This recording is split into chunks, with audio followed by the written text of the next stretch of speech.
Amém, bom dia. Tá meio estranho esse microfone. A minha voz não é tão feia assim, irmão. Amém, está feliz? Abra sua Bíblia lá no Evangelho de Lucas, no capítulo 23. Nós vamos ler do 26 ao 43. Nós estamos aí em uma série, terminando uma série de mensagens de encontros com Jesus. E nós estamos refletindo naquilo que simboliza ou daquilo que podemos aprender a partir desses encontros. Encontros com Jesus transformam a vida de todos nós, amém?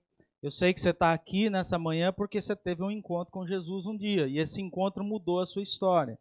E se você encontrou Lucas, o Evangelho de Lucas, no capítulo 23, a partir do versículo 26 ao 43, se coloque em pé, eu quero ler com você esse texto.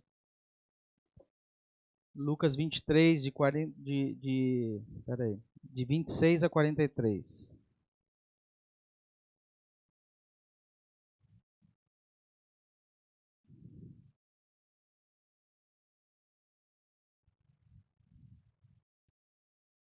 Amém? Acharam?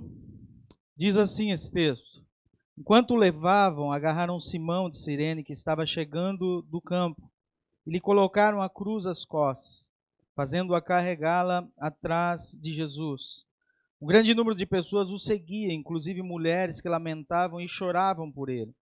Jesus voltou-se e disse-lhes: Filhas de Jerusalém, não chorem por mim, chorem por vocês mesmas e por seus filhos.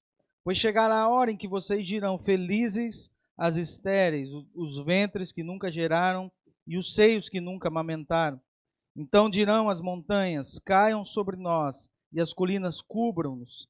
Pois se fizeram isto com a árvore verde, o que acontecerá quando ela estiver seca? 2 outros homens, ambos criminosos, também foram levados com ele para serem executados. E quando chegaram ao lugar chamado Caveira, ali o crucificaram, com os criminosos, um à sua direita e outro à sua esquerda. E Jesus disse-lhe: Pai, perdoa, pois não sabem o que estão fazendo. Então eles dividiram as roupas dele, tirando sorte. E o povo ficou observando, e as autoridades ridicularizavam.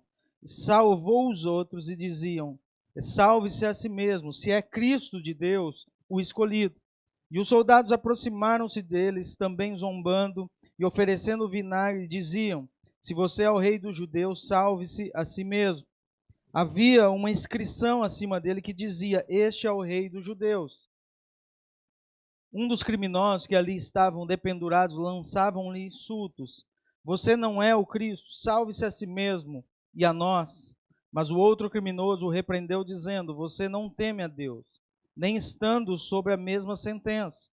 Nós estamos sendo punidos com justiça, porque estamos recebendo o que os nossos atos mereceram. Mas este homem não cometeu nenhum mal. Então ele disse: Jesus, lembra-te de mim quando entrares no teu reino. E Jesus respondeu imediatamente: Eu lhe garanto que hoje mesmo estará comigo no paraíso. Amém? Feche seus olhos, eu quero orar com você. Pai, nós oramos e pedimos que a tua palavra fale conosco nessa manhã, Pai. Que o teu Espírito possa ministrar o nosso coração e possa, Senhor, falar conosco nessa manhã de uma forma poderosa e sobrenatural. Pai, nós pedimos, Pai, que o nosso ouvido esteja aberto, Senhor, para a tua voz, que o nosso coração esteja preparado, Senhor, para receber da tua palavra e que nós possamos, Senhor, sair daqui dessa manhã transformados pelo poder transformador do teu evangelho. Essa é a nossa oração. Eu repreendo toda ação diabólica, tudo aquilo que se levanta contra o conhecimento da tua palavra, contra a tua soberania, a tua vontade. E eu declaro, Senhor, que esse lugar é teu, Senhor, e que o Senhor tem liberdade nesse lugar para ministrar os nossos corações, em nome de Jesus. Amém? Pode se assentar, em nome de Jesus. Perceberam que a gente mudou um pouco o layout? Então o pessoal que está acostumado sempre a sentar na mesma cadeirinha, né? Tem gente que está sempre acostumado a sentar no mesmo lugar, no mesmo canto. Hoje o pessoal chegou, ficou todo mundo perdido. Anda para lá, anda para cá e não acha o lugar dele. Agora você vai ter que se adaptar ao novo modelo, ao novo layout, amém? Muito bom. Nós temos ministrado, você que não tem acompanhado, essa série de mensagens de encontros com Jesus. E o que esses encontros ensinam a mim, ensinam a você, o que esses encontros revelam para nós acerca da pessoa de Jesus Cristo. Eu tenho dito para vocês que a palavra de Deus ela tem um caráter pedagógico, amém? Ela está nos ensinando algo. Quando nós lemos a palavra de Deus, nós precisamos ir a ela com o olhar de quem está aprendendo, amém? Portanto, quem aprende é quem? Quem é humilde. Fala assim, você precisa ser humilde, irmão. Porque tem gente que lê a Bíblia não com o olhar de aprender, mas com o olhar de tirar dela uma verdade para ele, que conduz a vida dele de acordo com a vontade dele. Mas o olhar de um discípulo, de um filho de Deus, o olhar de alguém que está lendo a Bíblia com o coração desejoso a ser transformado, tem que ser um olhar de aprender, um olhar de colocar e se submeter à realidade do Evangelho. Os encontros de Jesus não são apenas encontros. Os encontros de Jesus são encontros que estão revelando algo, que estão revelando uma cultura, que estão revelando uma verdade, que estão revelando um absoluto de Deus para nós como filhos dele. O que o Fábio falou aqui é uma realidade absoluta. Não tem outra forma de sermos, porque fomos criados à imagem e semelhança de Deus. Então nós somos o que somos. E o melhor que podemos fazer é aceitar logo quem nós somos por aquele que nos criou. Então não tem como você frutificar outra coisa a não ser Cristo. Não tem como você exalar outra coisa a não ser Cristo. E quando nós nos submetemos a essa verdade e corremos para a palavra de Deus, nós vamos encontrar essa cultura que Cristo deseja implementar em nós como a realidade da nossa vida. E esses encontros são assim. E encontros mudam a nossa história. Biel está fazendo 15 anos hoje. Há 15 anos atrás, ontem, né? Quando nós encontramos o Biel há 15 anos atrás e olhamos ele lá, nasceu, mudou a nossa história. A nossa vida nunca mais foi a mesma a partir do Gabriel. Como a vida da Tati nunca mais foi a mesma a partir de mim. Essa é uma absoluta. Eu não sou muito convencido, mas é verdade. E a vida é assim. E quando nós encontramos com Jesus, essa realidade também é a mesma. Encontramos com Jesus, um dia nossa realidade mudou. E nós pregamos aqui, nesses últimos finais de semana, e nós expomos aqui a realidade de encontros de homens e mulheres que, ao encontrar com Jesus, a se deparar com Jesus, diante da sua vida, eles tiveram a sua história mudada. E Jesus está aqui nessa manhã e Ele deseja que a minha e a sua vida seja mudada a partir desse encontro. Se você está aqui porque você encontrou a religião, eu quero dizer para você e te informar, a religião nada pode fazer por você. Se você está aqui porque você encontrou com a placa de uma igreja, eu quero dizer para você, a placa da igreja nada pode fazer por você, mas se você está aqui e estiver procurando em espírito e em verdade, com humildade, aquele que pode mudar a sua história, eu tenho certeza que a sua vida nunca mais vai ser a mesma. E esse é um encontro fantástico de Jesus no auge do seu ministério, no auge do seu propósito, se encontrando com dois ladrões, fala assim, dois bandidos. Jesus sendo crucificado com dois bandidos, e ele está no momento, no auge do seu ministério, no auge do seu propósito, vivendo coisas que nós não gostaríamos de viver, porque eu tenho certeza para você, tenho certeza que se você pensou um futuro para o seu filho, você nunca pensou um futuro como o futuro de Jesus. Meu filho vai nascer, vai viver a vida inteira servindo, vai ser sempre humilhado, rejeitado, vai ser sempre perseguido, vai ser preso, vai ser açoitado e depois vai ser pendurado em favor de pessoas ingratas como nós. Esse não é o nosso sonho para os nossos filhos. Mas eu quero trazer o tema dessa mensagem. O tema dessa mensagem é entre a cruz e o propósito. Fala para a pessoa que está ao teu lado, entre a cruz e o propósito. A cruz é o símbolo do Evangelho. Não existe Evangelho sem cruz. Portanto, é impossível vivermos uma vida em Deus sem antes passarmos pela cruz. Quando nós pensamos no Evangelho, nós precisamos pensar que a palavra de Deus diz, aquele que quiser vir após mim, negue-se a si mesmo. Tome a sua cruz e siga. A cruz de Jesus está resolvida, mas nós temos as nossas cruzes. Você tem a sua cruz que você precisa resolver. E a cruz, ela fala de morte, ela fala de sujeição, ela fala de uma vida dedicada e separada a viver para Deus em todos os dias da sua história. Sem cruz não há evangelho. E eu costumo dizer como a família, como o relacionamento matrimonial revela muito acerca do reino de Deus. Porque quem é casado aqui, levanta a mão. Você sabe que se não houver cruz no seu casamento, não tem casamento. Não é verdade? De vez em quando você tem que engolir ali o seu orgulho, a sua vontade, os seus ímpetos e falar assim, cara, eu prefiro perder a razão do que perder a paz no meu casamento. Eu preciso viver a cruz. Para todo tipo de relacionamento, nós precisamos de cruz. E para a vida com Deus, nós precisamos de cruz. E é interessante que esse tema é muito sugestivo, porque ele trabalha essa realidade entre a cruz e o propósito. Porque Jesus está vivendo entre a cruz e o propósito. E o propósito de Deus é a pergunta do milhão. Todos nós aqui um dia, e talvez você está aí hoje, se perguntando qual é o propósito da minha existência. Quem tiver essa resposta vai ficar milionário. Qual é o propósito da minha vida? Por que eu nasci? Por que eu estou aqui? E por que eu caí no Japão, em Kikugawa? Qual é a minha história? Qual é o projeto de Deus para mim? O que o Senhor deseja fazer na minha vida? Será que eu nasci só para trabalhar num caixa, ganhar o meu olerito, meu ordenado ali no final do mês, gastar tudo o dinheiro e ver que o dinheiro não dá? Quanto mais você trabalha, menos você tem. Será que a nossa vida é justamente só isso? Trabalharmos, se cansarmos e de repente a gente vê que a nossa vida está passando e nenhum legado nós estamos deixando? Será que é isso o propósito da nossa vida?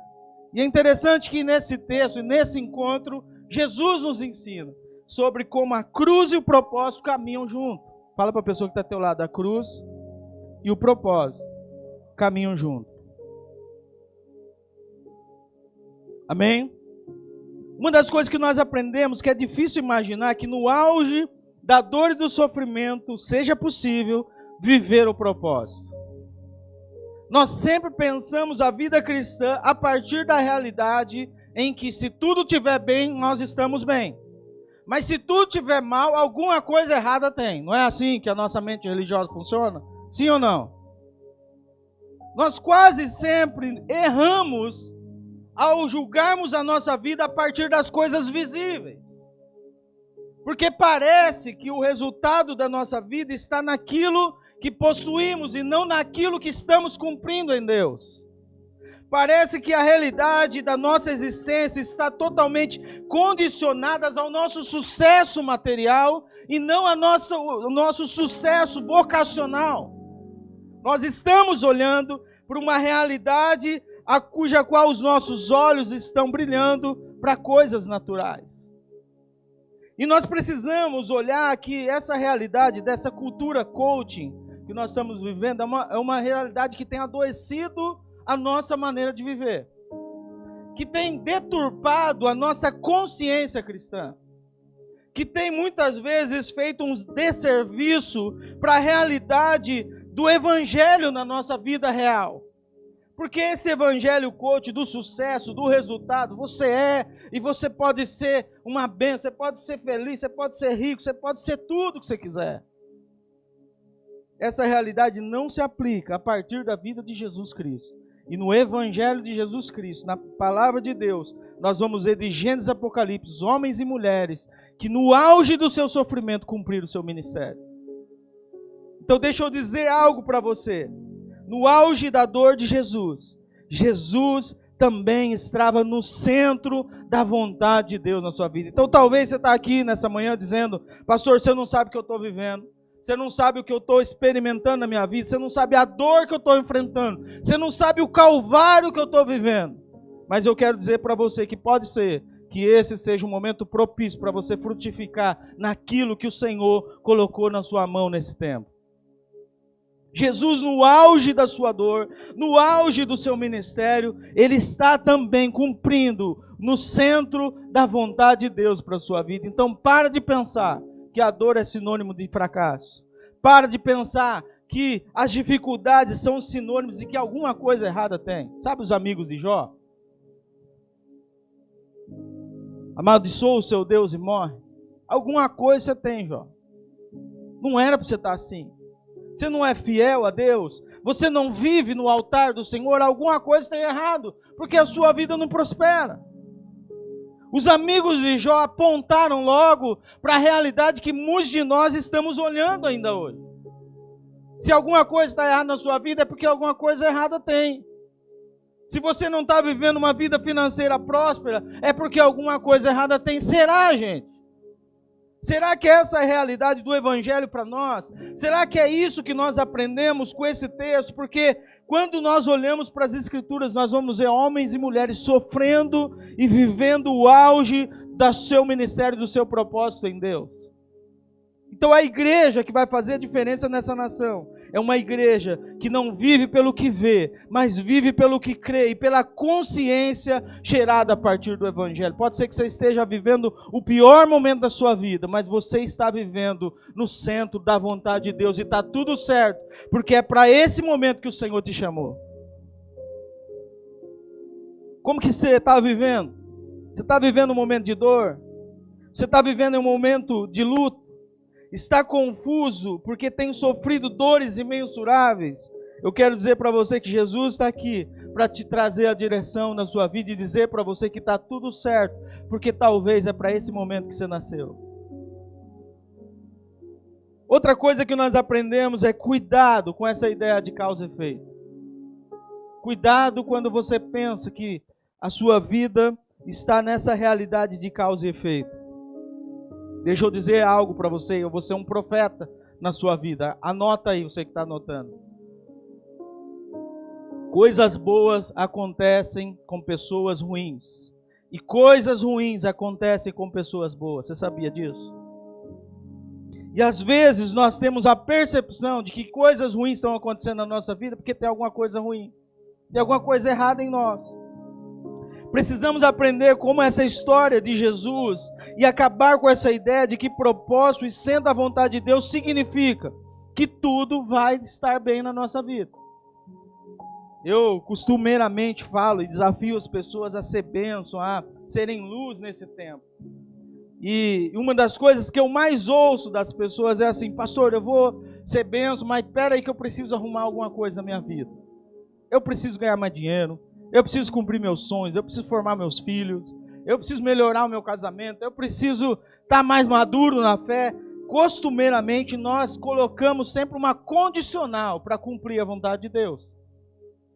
Essa ideia de causa e efeito, essa ideia de que nós ainda não estamos prontos para cumprir o nosso ministério. E eu quero dar alguns exemplos da Bíblia que mostram que essa realidade não se aplica no reino de Deus. Amém? Primeiro exemplo, Jesus. A Bíblia diz que em tudo foi tentado, mas em nada pecou. Mas apesar disso, Jesus viveu momentos de calvário e dor. Jesus viveu uma vida de perseguição. Jesus viveu uma vida de dificuldade. Jesus viveu uma vida de açoites, de injustiças em todo o tempo, mesmo estando certo em tudo que fazia. Está vendo como que essa realidade não se aplica? Outra pessoa, Jó. Quem conhece Jó? Deus vai dizer na palavra de Deus, a palavra vai dizer lá no livro de Jó, que ele era um homem íntegro e justo, que não encontrava nele maldade, um homem íntegro na sua fé, íntegro na sua sinceridade da sua fé. Mas apesar de tudo, coisas ruins aconteceram com Jó. Quer ver outro homem? Paulo, o ícone do Evangelho, um homem que eu, assim, tenho muito... eu olho para ele com um olhar de quem realmente está olhando para a sua mentalidade, a sua consciência cristã, está querendo aprender com o apóstolo Paulo, o ícone do Evangelho. E um homem que vivia com um espinho na carne, apesar de viver uma vida íntegra, uma vida dedicada, uma vida que foi responsável por trazer o Evangelho até nós. mas um homem que viveu dias difíceis. E nós vamos ver que Paulo naufragou, Paulo foi açoitado, Paulo foi perseguido, foi preso, Paulo morreu pelo Evangelho. Paulo teve que se fingir de morto para não ser morto apedrejado.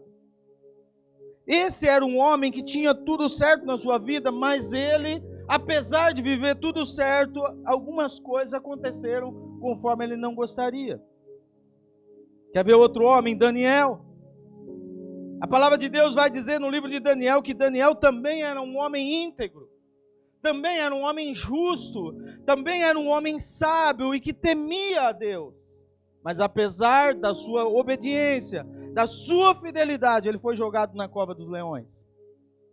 E tem gente que acha que está na cova dos leões e está ali porque pecou. Queridos, essa realidade de causa e efeito não se aplica no Evangelho. Outro homem, José. Quem conhece a história de José? Homem que viveu a fidelidade, com fidelidade, tudo aquilo que Deus propôs no seu coração. Os sonhos de Deus na vida desse homem levam esse homem direto para uma vida de perseguição e prisão. Um homem que foi injustiçado, que foi perseguido, que foi preso por amor e por obediência àquilo que o Senhor colocou na sua mão. Você está vendo como essa realidade não se aplica na sua vida? Como essa realidade de causa e efeito não é uma realidade que nós precisamos levar em conta na nossa vida? Que talvez as coisas na sua vida hoje não estão como você gostaria, mas pode ser que você esteja nesse lugar e você esteja no lugar exato para você frutificar e prosperar e viver o seu propósito. Que não significa que as dores que você está enfrentando é motivo para você desistir da fé. Olha o que os religiosos disseram para Jesus. Salvou os outros e não é capaz de salvar a si mesmo. Talvez você está vivendo um momento da sua vida que os religiosos estão dizendo isso, como amigo de Jó.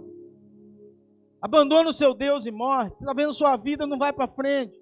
Você não prospera, cara. Quase quando a gente fala sobre prosperidade, nós estamos falando sobre riqueza. E prosperidade está muito além de riqueza. Olha a sua vida, olha o seu casamento, olha a sua história. Você não prospera, então, cara, abandona o seu Deus e morre. Quantos talvez tenham vivido essa realidade? Uma vez eu estava conversando com um homem que já tinha bastante tempo de igreja. Aliás, ele cresceu, eu cresci assim, e ele era um senhor da igreja que a gente frequentava lá no Brasil. E um dia ele falou uma coisa para mim assim que me doeu o coração. Ele falou assim: eu não ouço pastor pobre no YouTube, porque se eu ouvir pastor pobre, eu vou ficar pobre também. E na hora que aquilo entrou assim no meu ouvido, eu falei assim: meu Deus, que evangelho é esse? Aonde isso está na palavra de Deus? Como que nós podemos ter uma mentalidade dessa diante de uma palavra tão clara como a palavra de Deus na nossa vida? Essa realidade de causa e efeito não se aplica na sua vida espiritual. Então se organize, se situe, se conscientize. Se você é de Cristo e Ele tem sido o Senhor dos seus dias, então você está no centro da vontade de Deus, mesmo que esteja no auge da sua dor. É possível prosperar no momento de mais dificuldade na sua vida. E esse encontro de Jesus mostra isso. Porque Jesus está no centro da vontade de Deus e no auge do seu sofrimento. Não permita que as dores impeçam você de continuar sendo um instrumento de salvação. Fala para a pessoa que está ao teu lado: não permita que as dores impeçam você de continuar sendo um instrumento de salvação.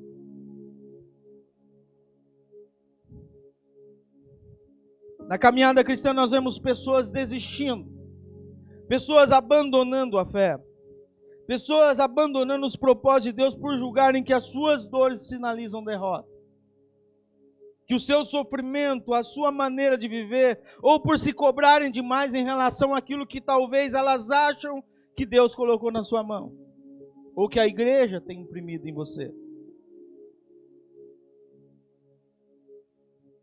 Por pensarem que os resultados externos sinalizam um decreto contrário à vontade de Deus na sua vida.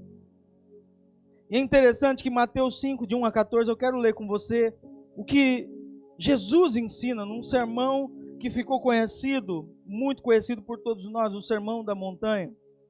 E ele diz assim: vendo as multidões, Jesus subiu ao monte e se assentou, e os seus discípulos aproximaram dele. E ele começou a ensiná-los. Fala assim: ensiná-los.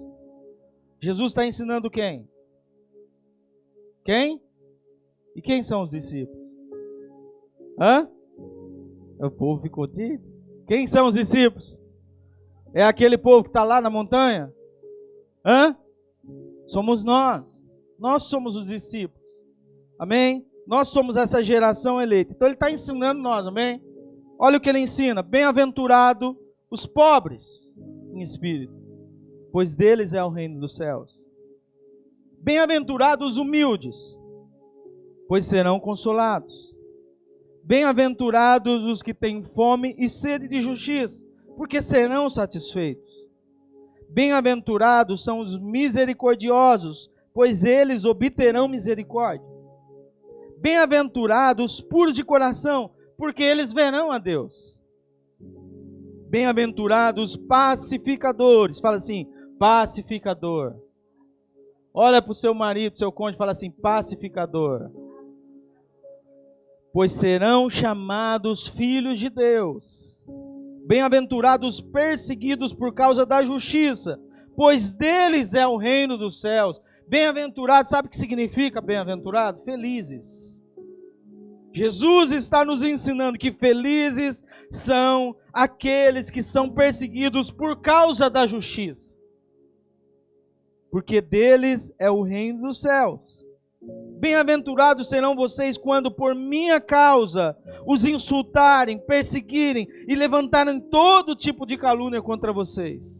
Alegrem-se e regozijem-se, porque é grande a recompensa de vocês nos céus, pois da mesma forma que perseguiram os profetas que viveram antes de vocês, assim também te perseguirão.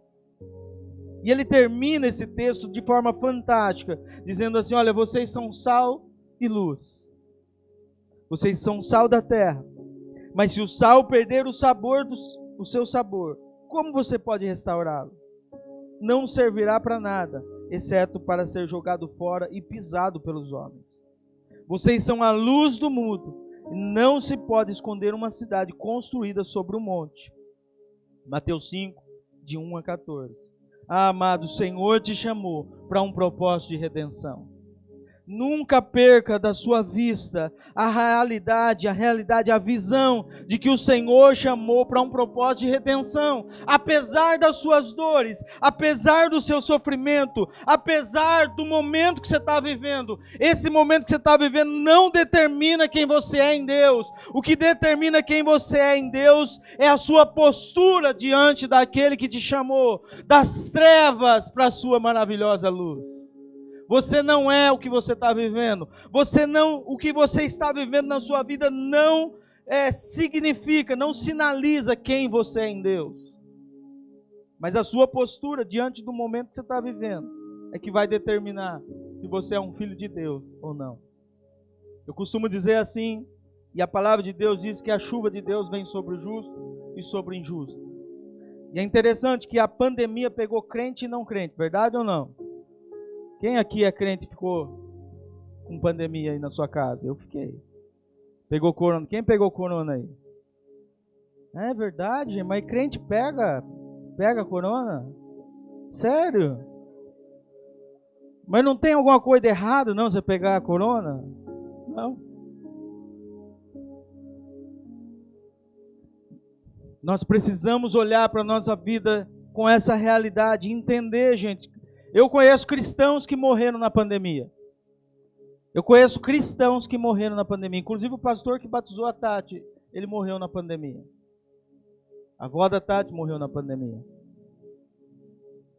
E queridos, nós precisamos ter a consciência de que coisas ruins acontecem com pessoas boas. E se nós somos de Cristo, Ele é soberano e Ele sabe de todas as coisas. Deus não perdeu o controle porque um cristão morreu na pandemia. Pelo contrário, se morreu e é do Senhor, é porque o Senhor assim o permitiu. Ele é soberano, Ele é fiel, Ele é justo. Então nós precisamos olhar para esse texto com o olhar de como Jesus respondeu ao seu sofrimento. Como que Jesus respondeu ao seu momento de dor. E como nós, como igreja, precisamos responder no nosso momento de sofrimento. Você está passando por um momento difícil na sua vida? Ninguém? Então vem orar para mim. Quem está passando por um momento difícil? Levanta a mão. Vamos aprender com Jesus. Como ele respondeu ao seu sofrimento. A primeira coisa que Jesus nos ensina é que ele respondeu o seu sofrimento com uma convicção intacta da sua paternidade. Sabe como que Jesus responde ao sofrimento, Maria? Reconhecendo que Deus é o Abba Pai. Reconhecendo que ele, apesar do seu momento de dor, continua sendo filho de um pai que é cuidadoso, que é amoroso e que tem sustentado a sua vida. Olha o que ele diz no versículo 34. Pai, fala assim, Pai, perdoa-lhes, pois não sabem o que estão fazendo. No auge da dor, no auge do sofrimento, talvez naquele momento limite da nossa vida, cuja qual nós estamos, está parecendo que nós não vamos suportar. Nós estamos ali entre a cruz e a morte. Nós estamos ali no momento em que nós estamos avaliando se vale a pena continuar, porque a nossa carne está sofrendo. E Jesus responde a esse momento dizendo, Pai, eu ainda reconheço quem o Senhor é na minha vida. Eu ainda reconheço sua voz, eu ainda reconheço o seu amor, e ainda que as circunstâncias à minha volta estão dizendo que não, o Senhor continua sendo meu Pai. Querido, só tem um jeito de você responder no seu momento de dor, reconhecendo que Deus é seu Pai. Talvez as circunstâncias estão... A primeira coisa que a pressão faz na nossa vida é isso. Nós emburramos com Deus. Tem gente aqui que já emburrou com Deus? Eu já emburrei várias vezes. E eu lembro muitas vezes do Nicolas. O Nicolas, de vez em quando, você contraria ele, aí você vê um monstro saindo de dentro dele assim. Emburra, sai batendo o pé e vai pro canto. E você fala, meu Deus, de onde saiu isso? Não estava aí. Misericórdia, gente. Você tem filho? É assim lá na sua casa também? Ou é só na minha? Que pode ser que o problema seja eu, então, né? E às vezes com Deus a gente é assim, a gente está passando por vales, por tribulações, por momentos difíceis que a gente não compreende bem o que está acontecendo, circunstâncias que nos afligem e chegam na nossa vida quando a gente não está esperando, porque é sempre assim. As dificuldades nunca batem na sua porta, fala assim, ó, semana que vem eu estou chegando, não é verdade? Tá tudo bem, de repente, pá! Você acorda e parece que passou um furacão. E aí você é pego de surpresa. Você nunca tem o dinheiro que você precisa ter, você nunca está preparado do jeito que você precisava estar, você nunca está do jeito que você gostaria de estar. É assim que as coisas acontecem na nossa vida, mas nós precisamos em momentos assim reconhecer quem Deus é. Nós precisamos em momentos de dor reconhecer que o nosso Pai continua sendo Pai. Ele não deixou de ser Pai, Ele não deixou de cuidar de nós, Ele não deixou de nos amar, apesar da nossa circunstância. E ao invés da gente fazer igual um monte de criança na fé, emburrar com Deus e correr no canto e fechar a cara, nós precisamos dizer, Senhor, assim como nós não compreendemos, Senhor, o que está acontecendo, eu não consigo entender, eu sou limitado, eu não consigo ver o que está diante de mim. Eu não consigo ver um palmo na minha frente, porque eu sou limitado. Mas eu confio que o Senhor continua sendo meu Pai. É para isso que Jesus morreu na cruz. Para trazer você debaixo da paternidade, do cuidado do seu Pai que está no céu. Deixa eu dizer algo para você, você não está sozinho nesse mundo. As dores que você está enfrentando, você não pode enfrentar sozinho. Você só vive isso que você está vivendo sozinho se você esquecer que você tem um Pai que cuida de você. E esse Pai não é o pastor. Porque o pastor não é onipresente, onisciente, nem onipotente. Tem hora que você vai ligar para o pastor e ele não vai atender porque ele está trabalhando. Mas o seu Pai que está no céu, meu filho, é só colocar o joelho no chão e falar com ele que ele te responde na hora e do jeito certo. Então, a primeira coisa que você precisa aprender, como que você responde ao sofrimento que você está enfrentando. Responda esse sofrimento com uma convicção intacta que o Senhor é teu Pai. Amém? Olha para a pessoa que está ao teu lado e fala assim: Deus é seu Pai. E a segunda coisa que nós aprendemos como Jesus responde ao sofrimento. Ele responde ao sofrimento vivendo o propósito. Fala assim, ele responde ao sofrimento vivendo o propósito. Deixa eu dizer algo para você. Jesus olha para aqueles 2 ladrões que estão na cruz, sendo crucificados com ele. Um olha para Jesus e fala assim: ué, você não é Deus? Sabe aqueles amigos que olham para você e falam: ué, você não é crente? Por que você está vivendo essa desgraceira na sua vida? Por que está dando tudo errado?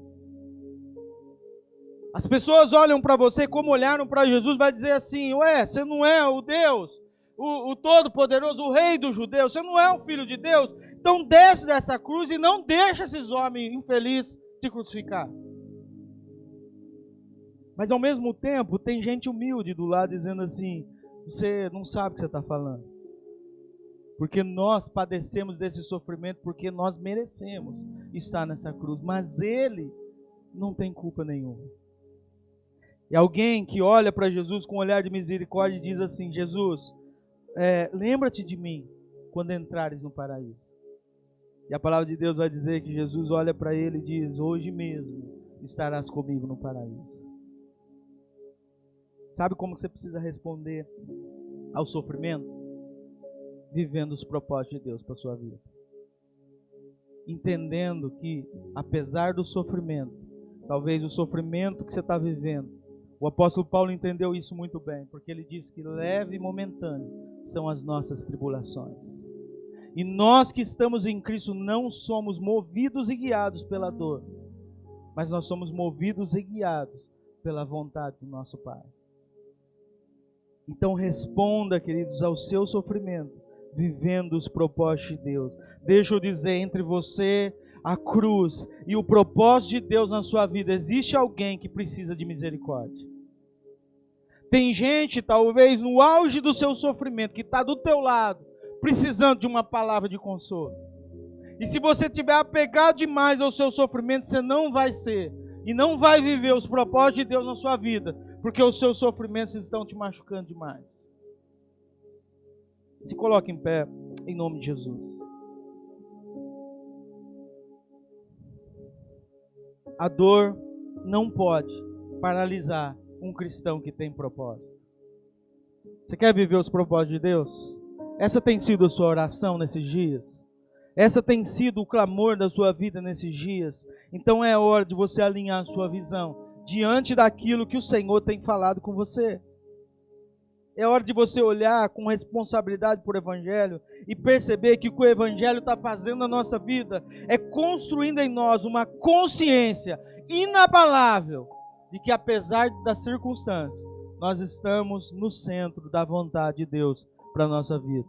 Talvez você está aqui nessa manhã e você foi ferido pelo ministério, foi machucado por um líder, você abandonou aquilo que Deus tinha colocado na sua mão e você sofreu por isso. Só que você olhou demais para esse sofrimento a ponto de paralisar na sua vida e no seu propósito, naquilo que Deus colocou na tua mão. O Senhor te chama hoje e te diz nessa manhã que é hora de voltar ao centro da vontade de Deus, que esse sofrimento não significa que o Senhor te reprovou, mas significa que é nessa hora que um filho de Deus se revela. Na hora da dor e do sofrimento é a hora que nós nos revelamos como filhos de Deus, filhos do Pai que está no céu. É nessa hora que nós demonstramos ao mundo que nós temos uma rocha eterna, inabalável debaixo dos nossos pés. Feche os teus olhos e eu quero orar com você. Entre a cruz e o propósito, sempre existe um necessitado. Alguém que precisa de misericórdia, de uma intervenção divina. Pode ser que entre o propósito e a cruz, exista alguém precisando de um olhar de misericórdia. Talvez seja a hora de você parar de olhar para a sua dor e começar a perceber que o Senhor te chamou para que você vá e faça discípulos e chamem pessoas a ter essa consciência de que elas não estão sozinhas nesse mundo. Feche teus olhos, eu quero orar com você. Pai, eu oro, Senhor, pelos teus filhos. Eu sei, Pai, que essa palavra, ela é desafiadora, mas é uma palavra para nós. Talvez muitos de nós temos nos apegado a essa realidade de que os resultados da nossa vida, Senhor, significam a reprovação do Senhor. Ou de que nós temos vivido coisas, Senhor, que muitas vezes a nossa mente não compreende. Talvez tem gente aqui, Senhor, desistido. Talvez tem gente aqui, Senhor, cansado, sobrecarregado. Talvez tem pessoas aqui que não conseguem mais te ver, te enxergar, te sentir. Mas o Senhor nos trouxe aqui, Senhor, para alinhar o nosso coração. E perceber a partir do encontro de Jesus com esses dois ladrões na cruz, que entre a cruz, que nesse lugar de cruz existe propósito, Senhor. E assim como foi na vida de Jesus, talvez seja na nossa vida também. Que no auge do nosso sofrimento, da nossa dor, das coisas que nós não compreendemos, o Senhor está desejando usar a tua igreja, Senhor, como um farol que ilumina, como um povo, Senhor, que é chamado para a reconciliação, para a redenção de outros. Um povo que vai anunciar as boas novas do teu evangelho. Nós te louvamos, Senhor, nós te agradecemos e te bendizemos em nome de Jesus. E eu quero convidar você a orar com a pessoa. Sai do seu lugar e orar com alguém, em nome de Jesus. Sai do teu lugar e ora com alguém. Aproveita esse momento para você orar com essa pessoa. Profetiza sobre a vida dela. Declara sobre a vida dela. Diz, Senhor, ensina o meu irmão a viver essa consciência, a confiar no teu braço forte, Senhor. Ajuda, Senhor, o meu irmão, Senhor, a alinhar a sua visão, a recuperar, Senhor, a sua fé e viver no centro da vontade do Senhor. Tira, Senhor, da vida do meu irmão, Senhor, toda a decepção, todo medo, todo cansaço, tudo aquilo que tem, Senhor, roubado, Senhor, os teus propósitos da vida dele. O Senhor é o Deus impossível, Pai. E nós oramos e profetizamos que toda a obra do diabo, Senhor, caia por terra no nome de Jesus. Que toda aquela desistência, tudo, Senhor, aquilo que vem, Senhor, para desanimar, para trazer dano, aquilo que o Senhor fez na vida de cada um dos meus irmãos, seja desfeito no poder do nome de Jesus. O Deus impossível não desistiu de mim. Sua destra me sustenta, me faz prevalecer. O Deus do impossível não desistiu de você. Não desistiu de mim. Sua destra me sustenta e me faz prevalecer. Deus do impossível. Oh Deus. O Deus do impossível que faz prevalecer. O Deus somente do impossível. Tu és o Deus do impossível, Senhor. Oh, aleluia. Deus do impossível. Somente Tu és o Deus do impossível, oh, Deus. Senhor. E não há outro além de Ti. O Deus do impossível está aqui nessa manhã. E eu não sei o que você está vivendo e o que você precisa do Senhor nessa manhã, mas o Senhor é o Deus do impossível e Ele pode fazer coisas extraordinárias na sua vida. Amém? Amém?